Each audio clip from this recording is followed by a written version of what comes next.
রাসূলের রক্ত মাখা দিন,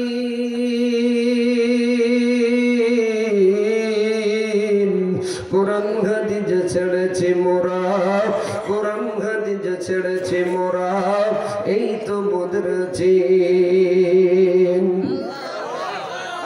জাতি তো মাথা উঁচু করে দাঁড়াবার জাতি, সে জাতি মাথা উঁচু করে দাঁড়ালেই মার খায়। কথা বলেন ঠিক কিনা? কোরআন হাদিস থেকে দূরে সরে যাওয়ার জন্য এই মুসলিম জাতি মার খায়। আর কিছু টাকলুদের মতন টাকলুরা এসে বলে রাষ্ট্র ধর্ম, মানে রাষ্ট্র থাকবে কিন্তু ধর্ম থাকবে না। আমরা কিছুদিন পরেই দেখলাম টাকলি থাকলো না, রাষ্ট্র থাকলো, ধর্ম থাকলো। কথা বলেন কথা ঠিক কিনা? যুগে যুগে নব্য এই ফেরাউনের উত্তরসূরিরা টাকলুরা আসবে, নাস্তিক এরা থাকবে না, থাকতে পারবে না, থাকতে দেওয়া হবে না ইনশাআল্লাহ। কারণ এই দেশ কারো বাপের নয়, এই দেশ কারো মায়ের নয়, এই দেশ শাহজালালের, শাহ মাকদুমের, শাহপুরানের, ওলিয়া উলিয়ার, বঙ্গবন্ধু শেখ মুজিবুর রহমানের, হোসেন মোহাম্মদ এরশাদের, খালেদার, হাসিনার, শহীদ প্রেসিডেন্ট জিয়াউর রহমানের। কথা বলেন কথা ঠিক কিনা? সুতরাং যে দেশে 90% মুসলমান বসবাস করে সেই দেশে রাষ্ট্র ধর্ম ইসলাম থাকবে না তো থাকবে কোন দেশে? কথা বলেন কথা ঠিক কিনা? আমার দেশ নিয়ে, আমার কোরআন নিয়ে, ইসলাম নিয়ে যদি কোনো বাজে মন্তব্য করা হয়, ওই নাস্তিক মুর্তাদের বাংলার জমিনে থাকার সাহস সুযোগ পাবে না, পেতে দেওয়া হবে না। কথা বলেন কথা ঠিক কিনা? আমরা সাবধান করে দিয়ে বলে দিতে চাই, হুঁশিয়ার করে বলে দিতে চাই, আর কখনো ফাদ্দার যদি এমন বাজে মন্তব্য 90% মুসলমানের দেশে কেউ করে, আমরা মুসলমানেরা ঘরে আর বসে থাকবো না।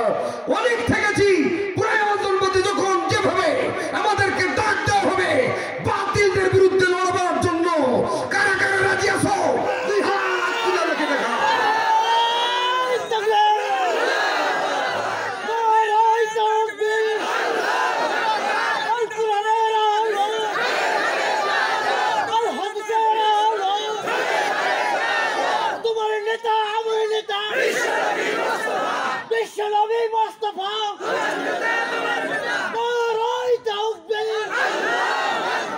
আলহামদুলিল্লাহ, কষ্ট হচ্ছে, এটা ইমানি স্পিরিট, এটা ইমানি জজবা। আলহামদুলিল্লাহ বলেন। আমরা কোরআনের জন্য, আল্লাহ এবং তার রাসূলের জন্য, দেশ থাকলে দল থাকবে, যার যেটা ভালো লাগে করুক, কিন্তু আমার কোরআন নিয়ে, আমার রাসূলকে নিয়ে, হাদিসকে নিয়ে যদি কেউ বাজে মন্তব্য করে, আমরা দল বুঝি না, মত বুঝি না, পথ বুঝি না, আমরা ধরে নিব ডাইরেক্ট নাস্তিক। কথা বলুন কোন ঠিক কিনা? আর নাস্তিকদের আস্তানা 90% মুসলমানের দেশে হবে না, হতে দেওয়া হবে না। এদিকে তাকাও, কে বলেছেন দাঁড়িয়ে রাখলে জান্নাত যাব না?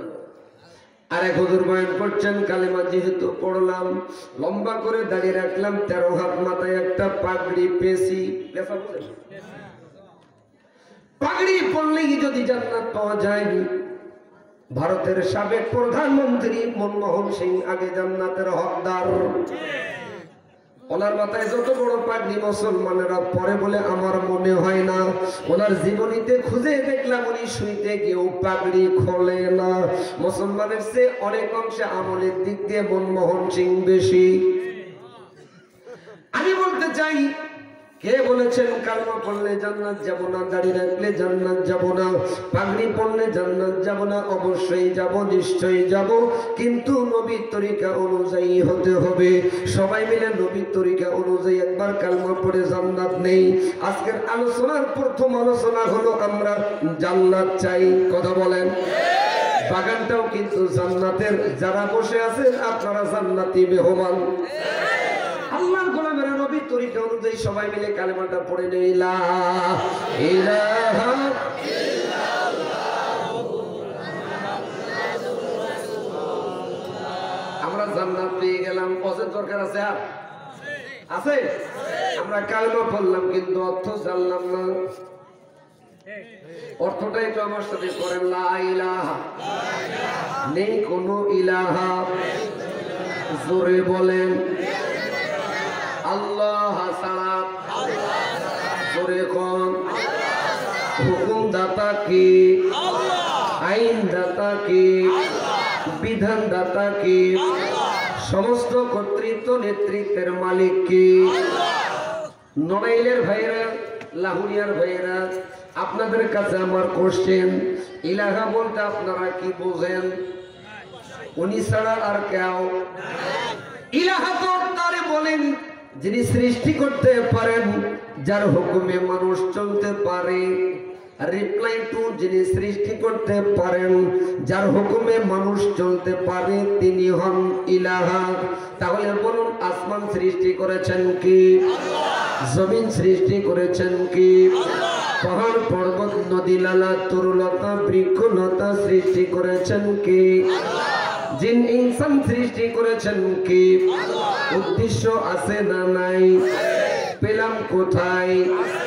এই কোরআনুল কারীমের ভিতরে আজ থেকে ১৫০০ বছর পূর্বে আমার আল্লাহ জানিয়ে দিলেন উদ্দেশ্যের কথা। বিসমিল্লাহির রহমানির রহিম। আল্লাহু আকবার। ওমা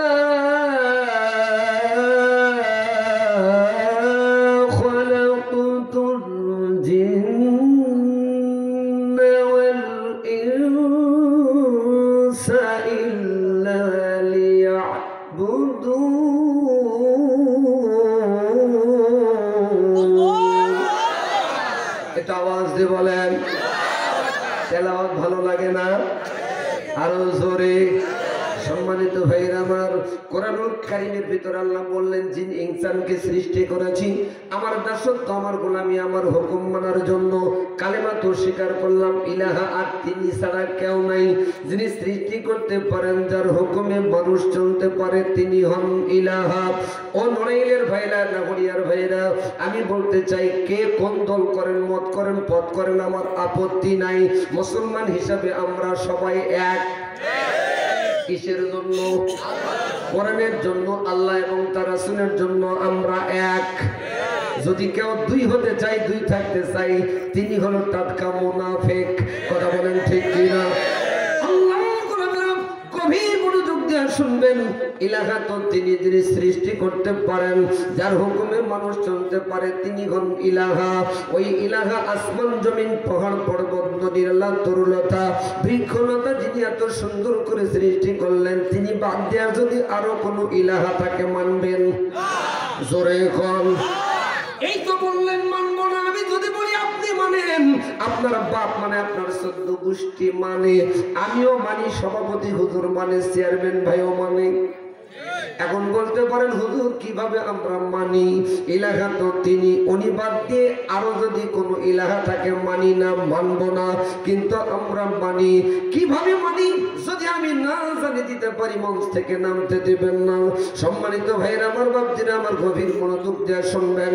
আজ থেকে ২০০ বছর পূর্বে এই মানুষ সিদ্ধান্ত নিতেছে, মুসলমানেরা নারে তাকবীর আল্লাহু আকবার বলে। কেন? বলছেন মুসলমানদের ভিতরে কোরআন আছে। একজন মন্ত্রী পরিষদের সদস্য বললেন, কোরআন থাকলে কোরআন জ্বালিয়ে দাও। বলেন সুবহানাল্লাহ। বলেন তো কোরআন নাজিল করেছেন কি? জোরে বলেন। হেফাজত করবেন কি? কোরআনুল কারীমের ভিতর আজ থেকে ১৫০০ বছর পূর্বে আল্লাহ বললেন, বিসমিল্লাহির রহমানির রহিম।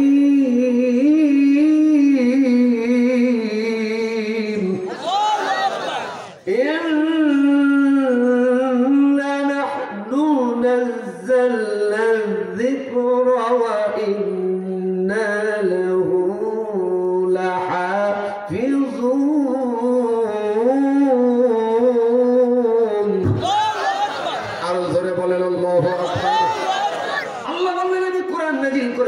কোরআনের হেফাজতের দায়িত্ব আমি আল্লাহ নিজে নিয়েছি।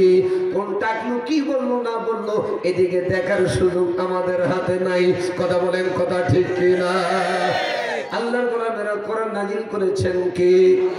দেখেন আজ থেকে ২০০ বছর পূর্বে এ মানুষ সিদ্ধান্ত নিতেছে যে না না, কোরআন জ্বালিয়ে দেওয়া যাবে না। মুসলমান যদি জানতে পারে কোরআন জ্বালিয়ে দেওয়া হয়েছে, দল মত বর্ণ ধর্ম নির্বিশেষে তারা এক প্ল্যাটফর্মে এসে আমাদের স্থান পর্যন্ত আমাদেরকে তাড়াই দেবে। তাহলে কি করে যাই? বলছেন কোরআন কোরআনেই থাকবে, কোরআনের অরিজিনাল ভলিউম আউট করে দিতে হবে। আজ থেকে ২০০ বছর পূর্বে অরিজিনাল ভলিউম আউট করে দেওয়া হয়েছে। উদ্ধারকৃত ভলিউম থেকে আলোচনা করলে মুসলমান নামধারী কিছু টাটকা মুনাফিকের বাচ্চারা বলে হুজুরেরা আলোচনা বাদ দিয়া রাজনীতির আলোচনা করে। এমন বাজে মন্তব্য যদি কেউ করে বুঝতে হবে ও মুসলমান নামে কলঙ্ক। কথা বলেন, কথা ঠিক কিনা? কষ্ট হয়? সম্মানিত ভাইয়েরা আমার, আজ যদি 12টা পার হয়ে যায় থাকবেন কারা? জোরে হাত তোলেন, একটা তাকবীর দেন নারা।